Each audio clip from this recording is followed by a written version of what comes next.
Où en est-on dans le dialogue au Togo pour régler la crise politique? La médiation ghanéenne est au point mort. Les propos du président Faure Gnassingbe à l'occasion du 58e anniversaire de l'indépendance n'a pas rassuré l'opposition. Il affirme que les élections se tiendront dans les délais prévus par la Constitution. Avec nous sur ce plateau ce soir, Nathaniel Olympio.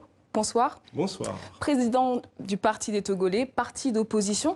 Alors, des élections vont donc avoir lieu dans les délais constitutionnels, selon le président Faure Gnassingbe. Est-ce que ça signe la fin du dialogue inter-togolais?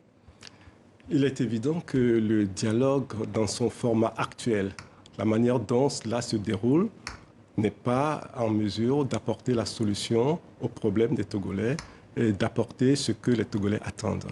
Il faut donc que le cadre soit adapté à la réalité du terrain, c'est-à-dire à prendre en considération le fait que le régime, tel qu'il fonctionne aujourd'hui, n'a absolument aucune intention de donner au peuple ce qu'il attend à travers ce dialogue-là. Il faut donc exercer davantage de pression sur ce régime à l'intérieur du pays et à l'extérieur du pays pour que le régime comprenne que la rotation du pouvoir est un instrument indispensable à la dynamique de la démocratie. Pourquoi le dialogue n'a pas abouti? La médiation ghanéenne a commencé depuis janvier. Bien entendu, et cela ne peut pas aboutir en l'état, parce que le régime n'a pas initié ce dialogue pour trouver une solution. Il a initié ce dialogue pour casser la dynamique de mobilisation de l'opposition.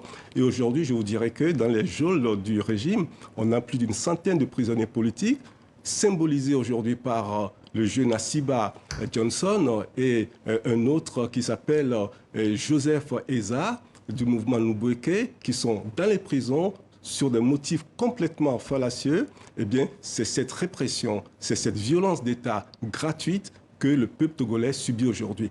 Avec ce fonctionnement du régime, on ne peut pas espérer que le dialogue puisse produire un résultat positif. Mais si demain les élections sont maintenues, ce sera quoi votre mot d'ordre?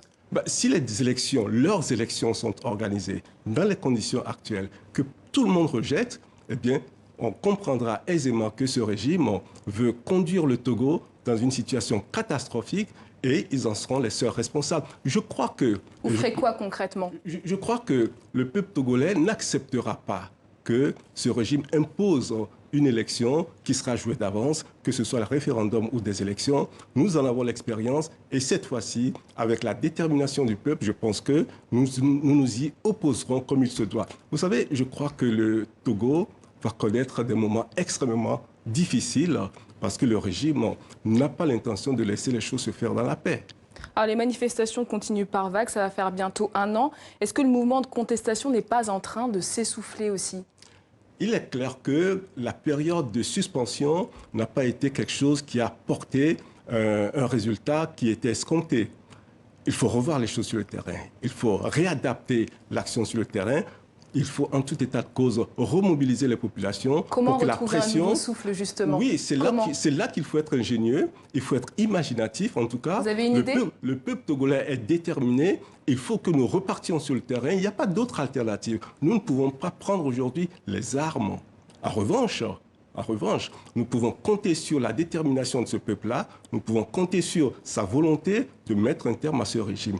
Et c'est à cela que l'opposition, la coalition, la diaspora togolaise, toutes les forces vives de la nation, les syndicats, la société civile, ensemble, nous devons former une force qui, je dirais, balayera ce régime.